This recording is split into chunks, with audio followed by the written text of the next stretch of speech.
갈라디아서 6장 7절 말씀 마음을 집중하시고 함께 읽어보십니다. 스스로 속이지 말라. 하나님은 업신여김을 받지 아니하시나니 사람이 무엇으로 심든지 그대로 거두리라. 아멘. 올해 우리 교회 주신 갈라디아서 6장 9절의 말씀에 앞서서 이제 오늘 읽은 이 갈라디아서 6장 7절, 8절, 9절 그 세 절에 걸쳐서 거두리라는 말씀이 다 들어있어요. 우리 이제 이번 특별 새벽 기도회를 빌립보서 4장 19절로부터 시작을 했죠. 거기 보면 나의 하나님이 그리스도 예수 안에서 영광 가운데 그 풍성한 대로 너희 모든 쓸 것을 채우시리라. 우리가 채우시는 하나님은 또 너희를 부르시는 이는 미쁘시니 그가 또한 이루시리라. 뿐만 아니라 하나님을 사랑하는 자에게는 모든 것이 합력하여 선을 이루게 하신다 그랬어요. 그럼 채우시기도 하지만 이루게도 하시는 하나님은 또 오늘 올해 우리에게 주시는 이 말씀처럼 거두게 하시는 하나님이세요. 그러니까 우리로 하여금 거두게 하시지만은 그는 사실 하나님이 말씀 속에 주신 원리예요. 그러니까 원리는 어떤 법칙이 있는 것이죠. 그래서 우리는 이 말씀 속에서의 그 원리를 잘 깨닫고 그 말씀을 순종할 때에 그 말씀대로 이루시는 하나님의 은혜를 온전히 경험할 수 있게 되고 또 그러면서 간증하고 누리게 하시는 것입니다. 그러므로 이제 36일차 얼마 남지 않았어요. 오늘로부터 내일 모레까지 3일 동안에 거두리라고 하는 이 본문의 말씀 속에서 거두리라는 하나님의 그 원리가 어떻게 우리 가운데 흐르게 하시는가. 이 말씀을 여러분이 잘 깨달으셔야만 합니다. 그런데 여기 오늘 읽은 7절을 보시면은 스스로 속이지 말라. 하나님은 업신여김을 받지 아니하시나니 사람이 무엇으로 심든지 그대로 거두리라 그랬어요. 그러니까 이 말씀은 하나의 흐름을 이어가는 거예요. 어떤 말씀하고자 하시는 맥락 속에서 흘러가는 방향성이 있는 것입니다. 그런데 스스로 속이지 말라로부터 시작한 것은 속인다고 하는 것은 좋은 것 아니죠. 또 우리가 흔히 우리 생각에 속인다고 하는 것은 대상을 남에게다 두잖아요. 뭔가 의도적으로. 여기서 말하는 것은 내가 모르고 남을 속이는 게 아니라 의도적으로 악한 마음을 가지고 속이는 걸 말하는 거예요. 그런데 속인다는 것은 남을 속이는 것 같은데 성경의 원리는 스스로 속이지 말라는 것, 즉 자기를 속이지 말라 그러는 거예요. 여기서 스스로 속이지 말라는 뜻은 자기를 속이지 말라. 누가요? 내가 내 스스로가 나를 속이지 말아라. 그 말씀은 남을 속이기 전에 자기를 속이는 것이 이게 먼저 거쳐가는 거예요. 그렇다면 남을 속인다는 것은 먼저 자기를 속이는 자기 기만의 현상이 있는 거예요. 속인다는 걸 기만이라고 그러는 거죠. 속는 걸 미혹이라고 그러고. 그러니까 기만, 속이는 거, 미혹, 속는 거. 우리 앞서서도 이미 야고보서 1장 16절에서 내 사랑하는 형제들아 속지 말라 그랬어요. 그러니까 속지 말라는 것은 누군가가 속이는 그 현상에 끌려가지 말라는 것이죠. 그러니까 남이 나를 속일 때 속지 않는 지혜가 필요하지만 그보다 더 중요한 것은 내가 남을 속이기에 앞서서 속이는 것은 먼저 자기가 자기 스스로를 속이는 자기 기만의 현상이 있다는 거예요. 그러니까 성경은 원리적으로 보면 얼마나 근본을 다 언급하시는가. 그게 참 묘한 거예요. 하나님의 말씀이 이렇게 이 말씀을 따라가다 보면은 정말 신비합니다. 그래서 자기가 자기를 속이지 말아라 그러면서 어디로 이어집니까? 하나님은 업신여김을 받지 아니하신다. 이어보세요.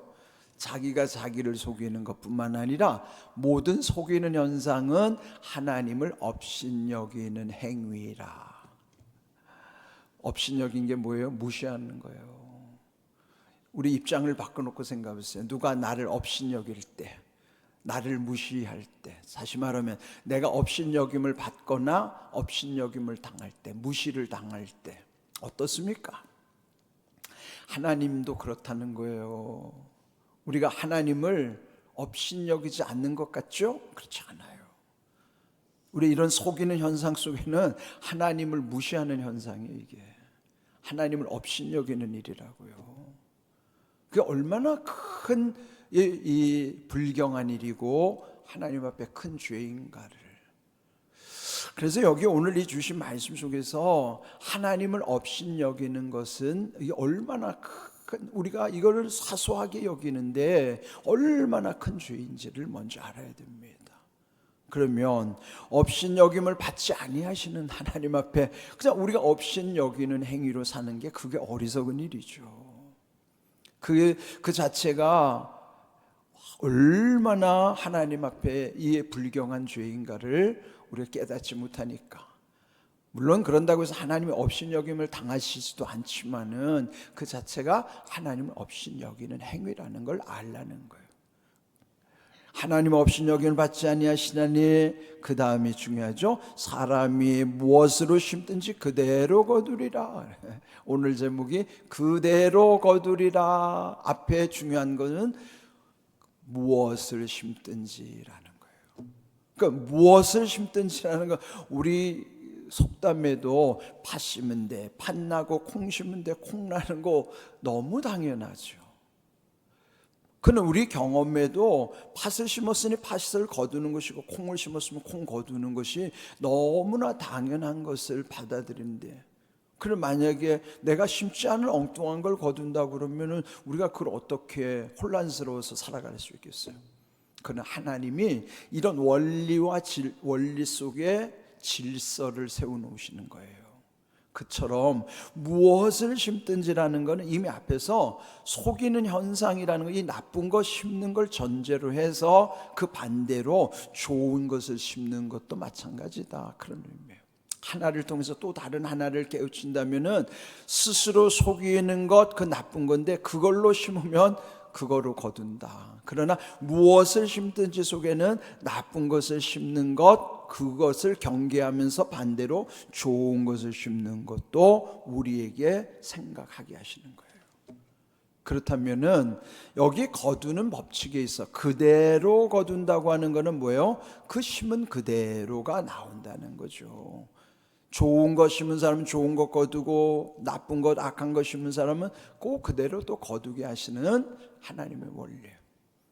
자, 여기는 크게 두 가지 원리가 있는데, 첫째는요, 인과의 원리, 인과 법칙이라는 거예요. 인과라는 건 인은 원인, 과는 결과예요. 그러니까 어떤 원인이 있으면 이 원인은 뿌리는 거예요. 심는 거죠.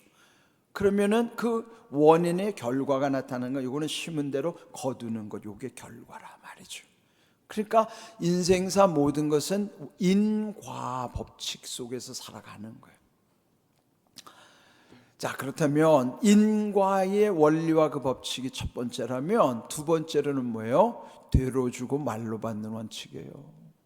그는 성경에서는 뭐라 그래요? 30배, 60배, 100배의 원리란 말이죠. 좋은 것을 심든지 나쁜 걸 심든지 간에 하나 심어 하나 거두는 게 아니에요. 하나를 심었는데 거기서 30배, 많으면 60배, 최대는 100배까지 그를 거두게 하시는, 그게 원리예요.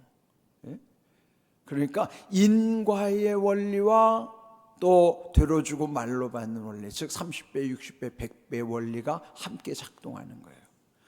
그것이 여기서 보는 대로 속이는 현상 속에서 우리가 두려워해야 된다는 거예요. 스스로 속이지 말라는, 자기가 자기를 속이지 말아라. 남을 속이려면 먼저 자기를 속이는 현상이 먼저가 된다 이 말이에요. 그러니까 이 원리를 알면 하나님 앞에 우리가 진실하다는 게 얼마나 큰 은혜인지 몰라요. 새벽마다 우리가 주여 진실하게 하소서 왜 먼저 찬양을 올리는지 아시죠? 진실하다는 건요, 거짓 없음, 그는 진실을 잃어버리면은 비유하건대 밑빠진 독처럼 되는 거예요. 그러니까 밑빠진 독이라는 건 앞에서 보면 보이지 않지만은 그 밑이 빠진 것은 채워질 수 없는 것처럼 이미 진실을 잃어버린 거짓된 인생은요, 그 인생에 결코 채워지지가 않아요. 그러니까 우리 먼저 하나님 앞에 늘 진실하다고 하는 게 얼마나 중요한가. 그래야 하나님을 두려워하는 사람만이 이런 진실을 놓치지 않고 거짓에 취하지 않는 것입니다. 그 거짓의 원조가 요한복음 8장 44절 너희 아비는 거짓의 아비요 또 살인자요 뿐만 아니라 또 거짓말쟁이라고 하는 것처럼, 그러니까 이 거짓의 중심에는 또 그 원조는 마귀에게 다 연결이 되는 거예요. 그러면 내가 거짓에 휩싸여 살면은 마귀에게 조종당하는 것이고 또 마귀에게 속는 것이죠. 먼저 오늘 해주신 말씀처럼 스스로 속이지 말라. 내가 나를 속인다는 것을 그걸 알지를 못하는 거, 어리석은 것이죠. 자, 고린도전서 3장 18절 말씀 우리 함께 읽어보겠습니다. 아무도 자신을 속이지 말라. 너희 중에 누구든지 이 세상에서 지혜 있는 줄로 생각하거든 어리석은 자가 되라. 그리하여야 지혜로운 자가 되리라. 여기 무슨 말이냐면 세상에서 자기가 지혜로운 줄로 생각하는 것은 뭐 착각이죠. 지혜롭다고 생각하는 거면 내가 속이면 완전 범죄가 될 줄 알고 속이면 사람들이 다 속을 줄로 알죠. 그게 자기가 지혜롭다고 생각하는 거는 그게 자기 꾀에 빠지는 거예요. 그런데 그렇게 생각하는 인생들 가운데 주신 말씀이면 어리석은 자 되라. 그런 말씀 뭐예요? 하나님 앞에서 나는 어리석은 자라는 걸 인정해야 되는 거예요. 그 하나님 앞에서 자기가 어리석은 자라고 생각하는 사람은 과시하지도 않아요. 그 남을 그렇게 의식하지도 않습니다. 그래서 그를 일컬어 지혜로운 자 되리라 그런 거예요. 하나님 앞에서 내가 어리석은 자라는 걸 깨달은 사람은 그 사람이 진정으로 지혜로운 자라 그런 말씀이죠. 그러나 우리 삶 속에서요, 자기도 모르게 자기를 속이면서 살아가는 거예요. 그런데 그러니까 말씀 앞에 우리가 집중하지 않으면 이런 걸 놓치고 살아가는 거예요. 근데 그게 어디서 나오는가 하면은 내 마음에서 스스로 느껴져요. 만약에 자기가 자기를 속이는 것, 그 또 남을 속이는 것, 이런 모든 부정함이 내 속에 들어오면요, 그것이 죄가 이제 욕심과 연결되고 다 이제 죄성으로 연결이 되다 보면은 죄 가운데 있으면은 기쁨이 사라집니다. 평안 없어요. 그러면요, 기도도 안 됩니다. 만일 여러분에게 기쁨이 없고 평안이 없고 기도가 안 된다면 이거 큰 문제입니다. 그럼 반드시 죄성과 연결돼 있어요. 근데 여러분 얼굴에도 드러나요. 여러분 얼굴에 보면은 평안이 있으면 저분은 정말 제대로 지금 은혜 가운데 있구나. 근데 여러분의 얼굴에 평안이 없어요. 넉나간 사람처럼 멍하게 있다든지 그런 모습 보면 그건 문제가 있는 거예요. 은혜 안에 있는 사람은요, 초점을 잃지 않아요. 마음이 평안합니다. 기쁨이 있고요, 감사하는 삶을 살아가는 것입니다. 그는 남들에게도 드러나게 돼 있어요. 그는 자기가 먼저 느낍니다. 기도 안 되죠. 기쁨 없어요. 평안 없어요. 왜 그럴까요? 여기에 근본의 문제가 있는 거예요. 그러므로 여기 스스로 속이지 말라라고 하는 것. 그러면 그대로 거두리라는 이 말씀이 얼마나 두려운가를 알아야 돼. 그럴 때 우리는 하나님이 기뻐하시는 것을 심는 거예요. 우리 무엇에서부터 심습니까? 마음으로부터 심는 거예요. 마음에 바쳐서 벌써 30배, 60배, 100배가 이루어지는 거예요. 우리 마음은 무언가를 심는 첫 번째 관문이에요. 마음으로 심고 말로 심고 생각으로 심고 말로 심고 행동으로 심고, 그래서 심은 대로 거두게 하시는 하나님의 은혜를 우리 늘 기억하면서 살아야 되는 것입니다. 거두리라. 자, 첫 번째 오늘 말씀은 그대로 거두리라 하는 거예요. 무엇으로 심든지. 그 중요한 거는 속이는 현상, 그것이 문제다. 스스로 속이는 것으로부터 이게 여기서부터 문제가 있는 거예요. 오늘 이 주신 말씀 속에 여러분 잘 기억하셔야 돼요. 속이는 거는 나를 속임으로부터 그는 하나님을 업신여기는 행위라는 것. 그래서 그렇게 심는 자가 잘 될 수가 없다는 거예요. 먼저 우리가 잘 되려면은 이런 것에서부터 하나님 앞에서의 하나님을 두려워함 가운데서 진실함을 놓치지 않는 거예요. 그럴 때 내 안에 주시는 기쁨과 평안함, 또 하나님과의 기도가 소통이 잘 이루어지는 은혜, 거기서 좋은 것을 그대로 거두게 하시는 거예요. 우리는 여기 말씀, 경고의 말씀처럼 악한 것을 그대로 거두는 삶이 아니라 좋은 것을 그대로 거두게 하시는, 그것도 30배, 60배, 100배의 이런 하나님의 은혜 안에서 누리는 삶이 되도록 우리는 늘 힘써야 될 줄로 믿습니다. 오늘 주신 갈라디아서 6장 7절 말씀 우리 믿음으로 우리 함께 선포하겠습니다. 스스로 속이지 말라. 하나님은 업신여김을 받지 아니하시나니 사람이 무엇으로 심든지 그대로 거두리라. 아멘. 말씀대로 이루시는 은혜와 복을 온전히 경험하고 누릴 수 있기를 주님의 이름으로 축복합니다. 아멘.